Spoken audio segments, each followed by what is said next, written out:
In this video, we're going to use a loop to go through every Supreme Court term from 1991 through about 2019 and figure out who was the median U.S. Supreme Court justice during that time.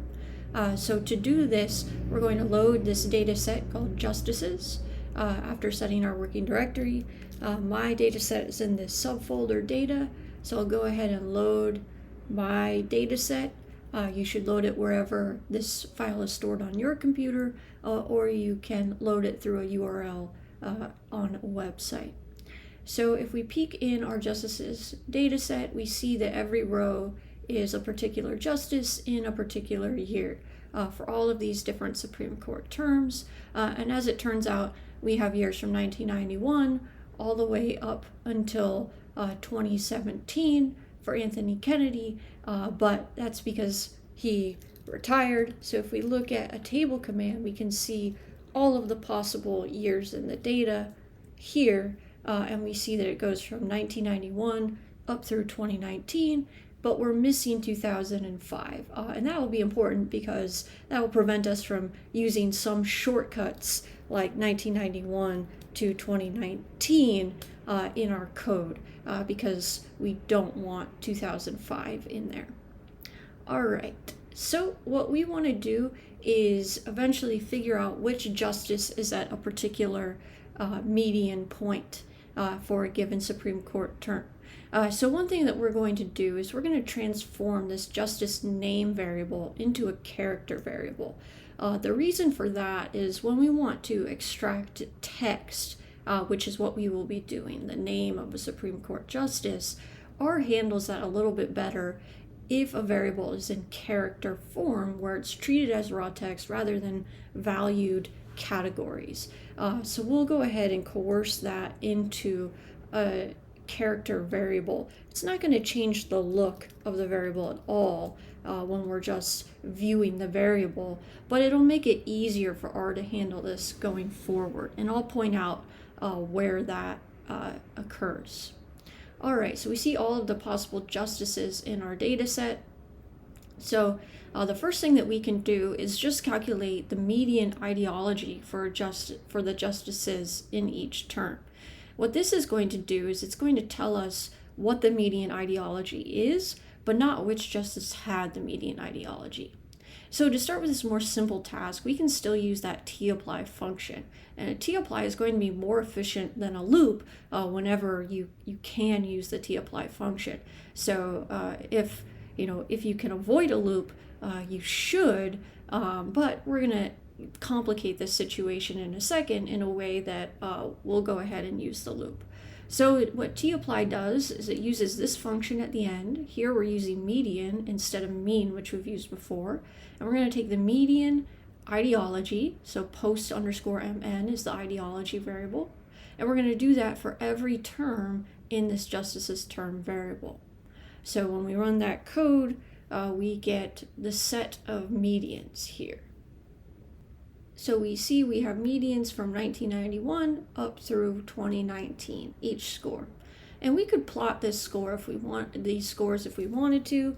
Recall in our plot function, we could start by supplying x and y coordinates. So what we would need to do is supply the median values, right, these 0.697, 0.850 as our y values. And then we need to supply the x coordinates. And what should the x coordinates be? Well, we'd probably want them to be the different years in our data set. So one instinctive thing that we might do is say, okay, well, I want to plot this from 1991 through 2019, right? Those are the years of my data, and so I'm going to plot the median values according to that. But we see we get this error message that the x and y links differ. And again, that's because we're actually missing 2005 here. So this vector here, 1991 to 2019, contains one additional year that this results vector does not have. So we have to use something else here instead of supplying this shortcut code. So one thing we could do is just create a vector where we actually write in all of the years up through 2019, omitting 2005. That could be one solution. But we're going to use a shortcut, which is that we know that this medians vector is actually labeled with the corresponding years. And so we're going to supply names parentheses medians to extract those corresponding years. We see that the names of that vector are all of these different years here. And so we're going to use that to plot the x and y coordinates. Again, you could just manually enter all of the years, but this is a nice little shortcut for us, given that those values were already labeled with the right years. So we can plot these right here, and we see we have points corresponding to the median values for each year. But because we want to communicate this as a trend, what we can do is go ahead and switch the type of this plot to be either type L, which would give us the smooth line, or type B, which gives us both points and lines. And then in this additional code here, all we're doing is adding extra aesthetics. We're adding the title, or making the size of the points a little bit bigger, and adding labels to the axes. So we see that we get this nice informative plot. But the thing that it's missing is telling us not just where the median is, but who is the median at a particular point. So our next step is to do a set of calculations that will allow us to extract which justice has that median value.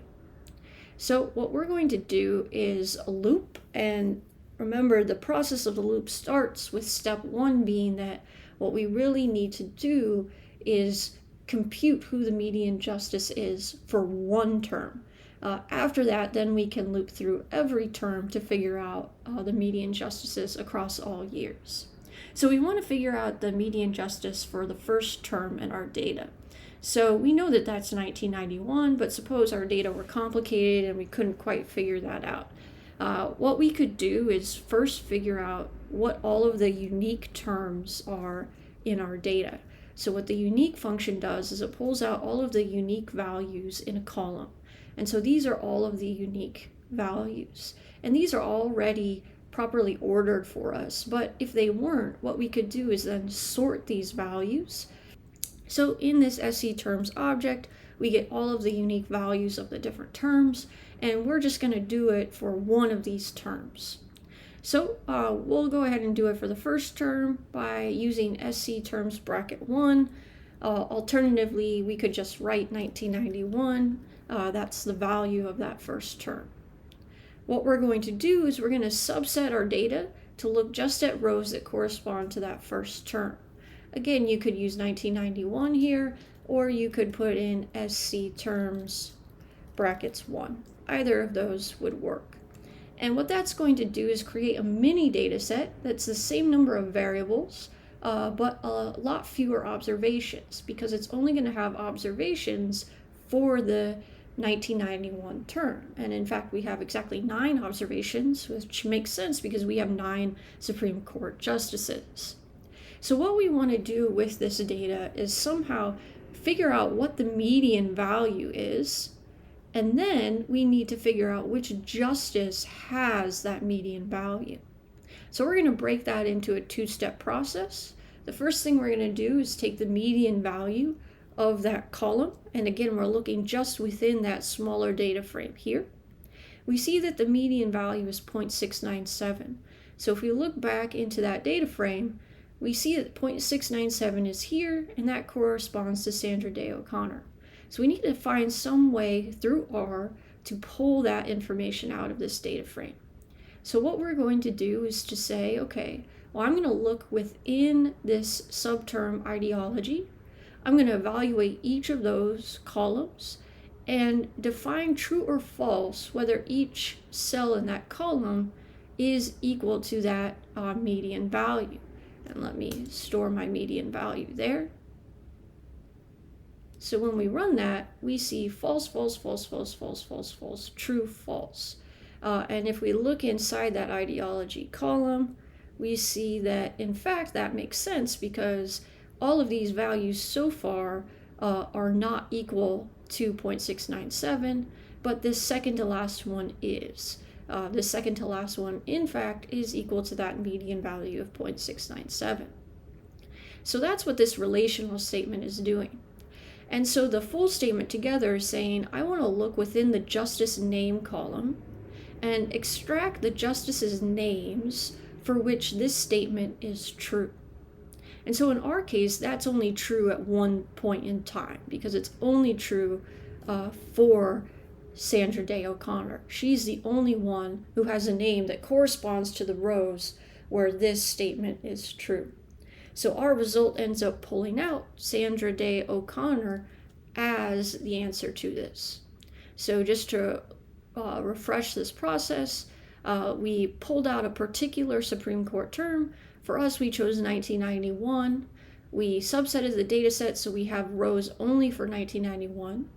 Within those rows, we calculated the median ideology of a Supreme Court justice, and then we extracted the justice's name for whom this statement is true, that their ideology was equivalent to the median ideology of that term. So now that we've done that for one term, we're going to go ahead and do that for every single term that we have. And the process essentially just looks like as follows. Every single time, we're just going to be changing the number in these brackets. So we could do this manually. Instead of doing it for the first term, we could do it for the second term. And if we ran that, we would see we have a new set of 9 observations from 1992. We could then find the median here, and then find the justice that corresponds to the median. So if we did that, we would find again that Sandra Day O'Connor was still the median justice. We could speed this up a bit, go to the 12th term. If we were to look at the 12th term, we could again see that we're now in 2002. We have a set of justices' names, a set of ideologies. We could find the median ideology from that time, 0.263, and get the result. And here again, we see Sandra Day O'Connor. So we could speed it up again, say maybe go to the 18th term. We can look inside here. We see a set of justices, a set of ideologies, and then we could calculate the median and the justice at the median, and now we have Anthony Kennedy as the median at that point in time. So manually, we could just continue to do this over and over again, but we're going to use the loop to do this for us, to switch the value of I each time we go through. So the last thing that we need to do then is to just put this in our loop syntax. So to get set up, what we need is an iteration vector and a container vector. The iteration vector is the set of things we want to loop through. Well, we already have that with our Supreme Court terms, right? We want to repeat this operation for every single term. What is changing in this is the value of that Supreme Court term. We then need a container vector to store our results. And so we can create that by repeating the value NA for as long as that iteration vector is. So we're saying we're going to repeat NA 28 times. So an alternative way to write this would just be repeat NA 28 times, and that would give us this set of NA values.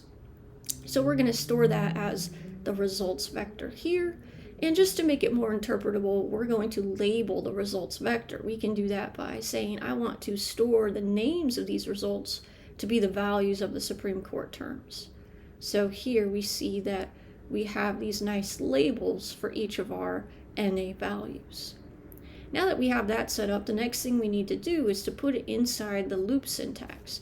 So if we add these spaces here, we can see what we've done is we've just added that for I syntax with the open bracket, and we've closed the bracket on the opposite side of that that inside part of our loop. Here we specify the possible values that I can take. Well, what we want is for I to change 28 times. To start with the first term, the first entry in that SC terms vector, and loop through every single term in that vector until we get to the last entry, the 28th entry in our case. So I is going to change from 1 to 28 during our loop. The next thing we did is we just made this statement here more generic. We put brackets I instead of brackets 1 here. So every single time we're going to subset our justices data frame and specify it to only include rows from a particular Supreme Court term. For those rows, we're going to calculate the median, and then finally what we're going to do is extract the justice's name at that median. we're going to store that in our results vector at the corresponding value. So if we run this loop after setting up our container vectors, we get the results. Who is the median Supreme Court justice at each value of our Supreme Court term. So again, what this is doing is inside the loop, each time it's just changing the value of I. So if we ran this for the first iteration, we could simply say, let's set the value of I to be 1. So if we ran just I, it would take on the value 1. So what that's doing is saying if I is 1, we can subset our term to be 1991. We can take the median value. Again, that should be that 0.697. We can then extract the justice's name from here. And then we can store it in that first value in the results vector. And so results I is Sandra Day O'Connor. So if we started again with just that empty vector here, what we would see is that each time we run this loop, setting I to a particular value, it's going to fill up one of the slots in that results vector, just that first slot. If instead I took the value 10, it would then fill up that 10th slot in that vector. And what the loop is doing, see we see 10 here, what the loop is doing is each time it's going to fill up a different slot in this vector, going from I equals 1 all the way to I equals 28. All right, so rerunning this loop, we now have our result. So the last thing that we could do then is to incorporate this into our visualization. So recall we started with a nice visualization that we have in that bottom right window where the median values are plotted. What we could now do then is to add our results, to add the text of the justices' names to this plot. So we can do that using the text function, which takes a set of X and Y inputs. What we want to plot is the actual text of the results. So the third input of the text function are the labels that we want to plot. These labels here, Sandra Day O'Connor, Anthony Kennedy. And we want to plot them at their corresponding median values. So what we have to do is plot the names of those results, which are 1991 through 2019.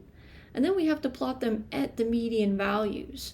But instead of plotting them directly on the median, which we can see what that looks like if we just put medians here, they're right on top of the points. So instead of plotting them right on top of the points, we're just going to perturb them slightly so that they are slightly below those points.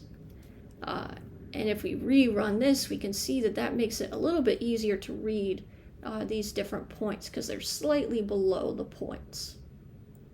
So we also made the text slightly smaller. So again, we have X and Y coordinates. These are the years. These are the median values, slightly perturbed. And then the third input are the labels. And you can actually write labels here if you would like in order to indicate that's what you're plotting. All right, so the last step that we're doing with this is just to make the plot a little nicer looking. So one thing that we could do is simply color code the points to make it easier to see when the median is changing from one person to another. So we can repeat the code we just did, but now we're going to add on top of the existing points, new points that color code the values.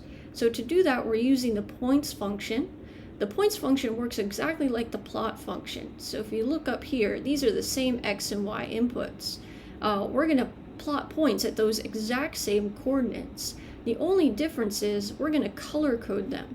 So we're going to use that color argument that we've used before, but this time instead of plotting a single color, for example, we could plot red and make all the points red. Instead of doing that, adding a single color, what we're going to do is code the color according to values in the results vector. So to do that, we're going to use an if-else command to say, well, if the results were equal to a particular justice, we could say Anthony Kennedy, for example, A.M. Kennedy, we could give the value orange. Otherwise, if the results weren't Anthony Kennedy, we could write another conditional statement to say, well, then if the results were equal to Sandra Day O'Connor, and you want to be careful here that you're spelling these things correctly, or else it won't be color-coded properly. But if it were Sandra Day O'Connor, we could give light blue. And then we know we only have 3 different results, so we could just code the rest of them purple, which we know are going to be Justice Roberts. What the PCH does is it just toggles the shape of the point. So you can see that made these squares, and the CEX is the size of the point. So by making it 1.5, that's making it slightly larger than the default of 1. So if we were to do these points, we see that we've now color-coded them according to the different justices in the results that we found. So that makes it easier to see when the person at the median was changing over time. So we see in some cases it seems like the justice is getting more liberal, but in other cases the shift in the median is because the person who was the median justice changed. The last thing that we could do is add our own custom x-axis. And so here we remove the x-axis with that XAT command. So you see that there are actually no tick marks on this x-axis right now. So we're going to add those back in by replacing the axis with our own custom one. So remember, 1 tells us we're at the x-axis.